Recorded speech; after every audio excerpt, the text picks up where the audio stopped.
I thought I saw your face today, but I just turned my head away, your face against the trees. But I just see the memories as they come.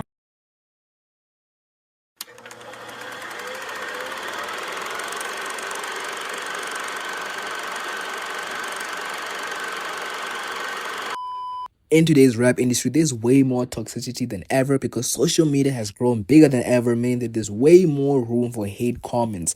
And this shit is no joke. A lot of underground artists and people who step into social media receive extreme amounts of hate because media is an easy way for people to express their sad lives onto others who are genuinely trying to make things for themselves.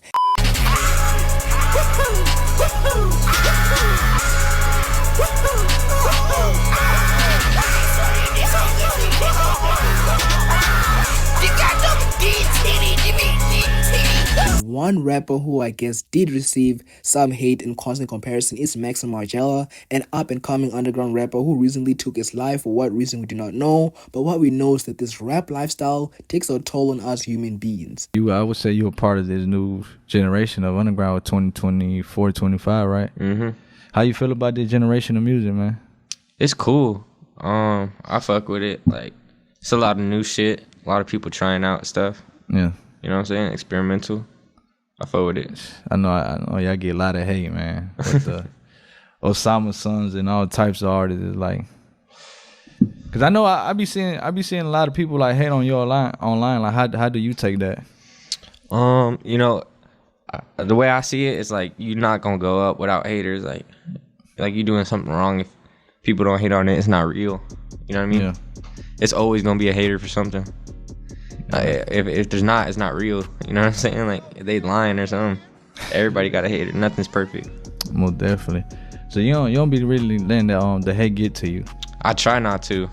What about at first when you first started coming to the music Oh yeah, scene? most definitely. Like, it made me angry, but I wasn't gonna go out my way to like make a big deal about it or nothing. So, smoking weed, doing drugs, fucking the hoes, having enemies, having ops, the list just goes on. But the reality of this is that these rappers don't want to accept that this life isn't fulfilling and nothing good comes out of it but bad habits. And a good example is Young Lean. Young Lean said it himself that the drug lifestyle isn't a joke and shouldn't be glorified at all costs. Have fun. That's it. Don't be like Uncle Lean. So Maxim Margiela was the stage name of an American rapper and songwriter Mason Reyes, who was born on June 16, 2004 in Orlando, Florida. He grew up in a difficult environment, having been kicked out of his parents' home at just age 17 after he spent time in rehab and later lived in his own with occasional support from relatives. Before fully pursuing music, he worked at a lighting company and spent some time living in Airbnbs around Orlando, Florida and South Florida. Yo, bro. Wait, so damn, that's the art you put me on. So he popping hard. out there? Check in. Oh shit, I gotta check He him popping out. for sure. So let me ask you this: so it's like Florida, kind of like Atlanta, where like big artists like that show love to the up and coming, or not really? I mean, like for the most part, like I'd say like the real street scene in Florida be showing love, like people like Wiz Having and shit like that. Mm-hmm. But not like Kodak for real. I mean, I haven't at least been reached out to by now. Yeah. Maybe they're showing love more on the street side, but I'm in the underground scene for real. Shit, in Atlanta, we showing love to everything. Oh yeah, for sure. I see it. Everything that comes R&B, jazz, whatever, man. You getting co-signed from somebody. Yeah, I love Atlanta. Most definitely. Well, you finna stay out there in Florida for the Are you starting to blow up more in the music industry? I think I'll stay out there for a little bit. I've been there my whole life for real though. I think it's like time to move out ready to for go? a little bit. Yeah. Where would you go? I fuck with Atlanta for real. Like, I feel like Atlanta's like Florida, but it's not hot as fuck, and it actually got all 4 seasons. You know what I'm saying? Like, Oh yeah. So y'all don't got a winter down there? Nah, bro, it be hot as hell, and it's all flat. Like, there's no scenery. Hold on, but or didn't y'all nothing. just get snow down there? Yeah, When we but got that was snow? in like, what's it called? Tallahassee. That's like So that's like basically once in a lifetime Georgia. type shit. Yeah. Snow. They were saying like the last time that happened was like 50 years ago or some shit. Ria's early exposure to music began informally in 2020 after recording a song with a friend at a high school friend's house. He realized he enjoyed making music. He started producing songs on BandLab and uploading them to SoundCloud during 2021 to 2022, but paused when work demands grew. In early 2024, a friend reminded him of how hard his old tracks sounded, and that reignited his passion again. In February 2024, he released his debut single, Mansion, recorded in his car during a rainstorm, a humble beginning that sparked his professional journey. So it was a good deal. Like we worked it out. But yeah, for sure. Most definitely, man. But yeah, man, you gotta get that right team behind you and just you go up from there. Yeah, most definitely. That's what's really important. Was it like when like people was coming at you? Was you kind of like scared of like just signing anything? Nah, I really, not really. Cause I had Ant around me, and at the time when that started happening, like labels was in my phone and shit. Perk, his artist, was already signed, so like I'd say like his influence definitely helped a lot during the time with what to do and shit. But also like I just kind of knew like I'm not going to sign no shit this early. Like I just started, like you know what I'm saying? Yeah. Most definitely. And like before you even signed the deal, what was like, because you know you say you've been rapping for a year, right? What was like some struggles you was going through like as a independent upcoming artist? Well, like starting off in this shit, like I really had no place to stay. I was staying couch to couch, going from homie crib. You know what I'm saying? Like my job that I was working before, the 60 hours a week, like we would travel all around Florida and they would like get us B&Bs. So like I had like a secure place to stay while I was working that job. But after that, I had to go from couch to couch and shit.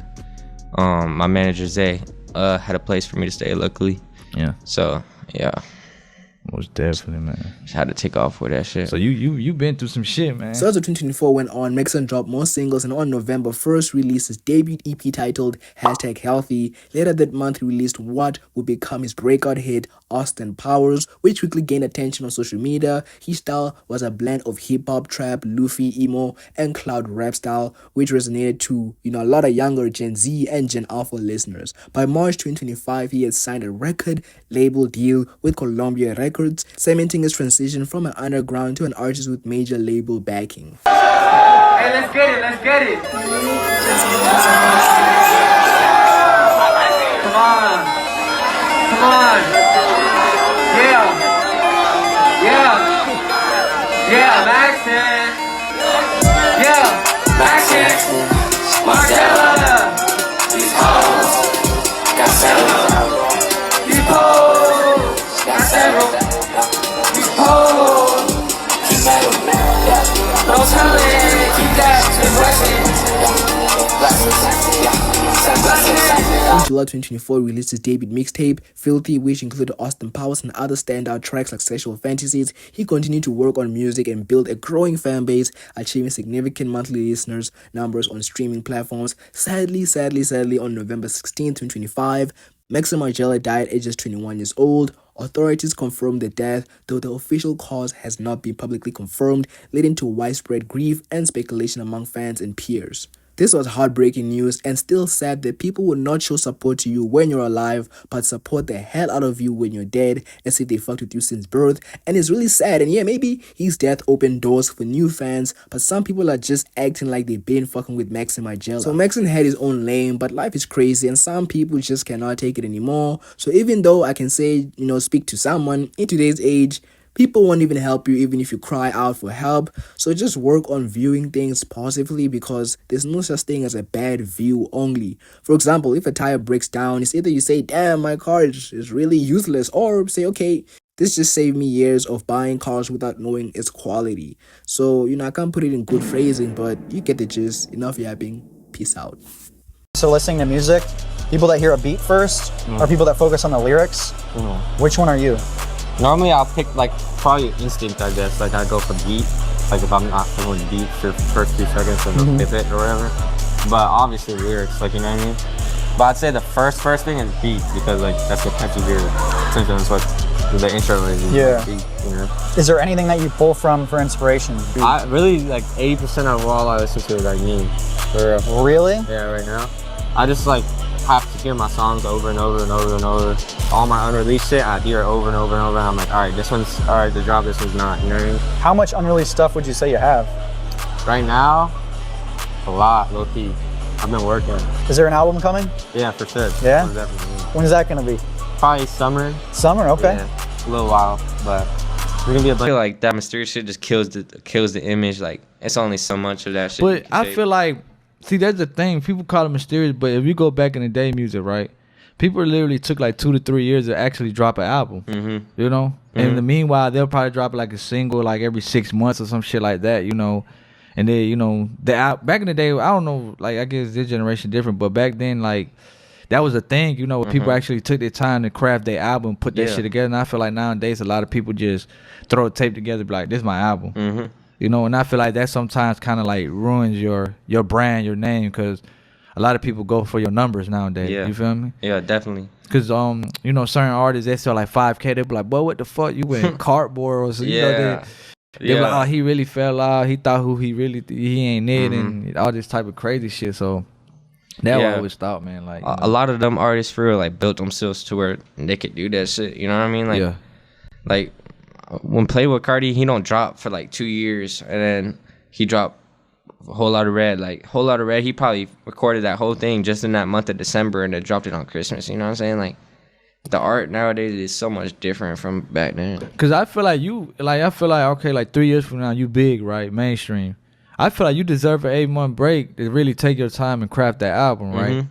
But then if you drop some ads, that's when people go like, bro, you really took 8 months to drop this shit. Like, yeah, bro. Would you ever let the label control your music? Oh, hell no. And tell you how to, cause it's, you know, I ain't gonna say a story. I personally know myself that like artists got switched over, like they told them to switch. And for one example is Little Skies.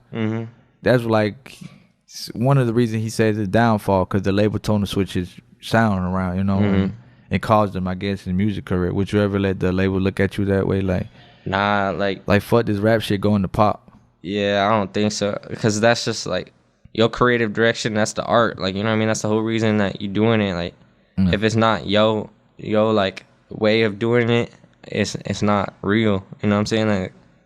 Like you just doing it to do it, like as a job at that point.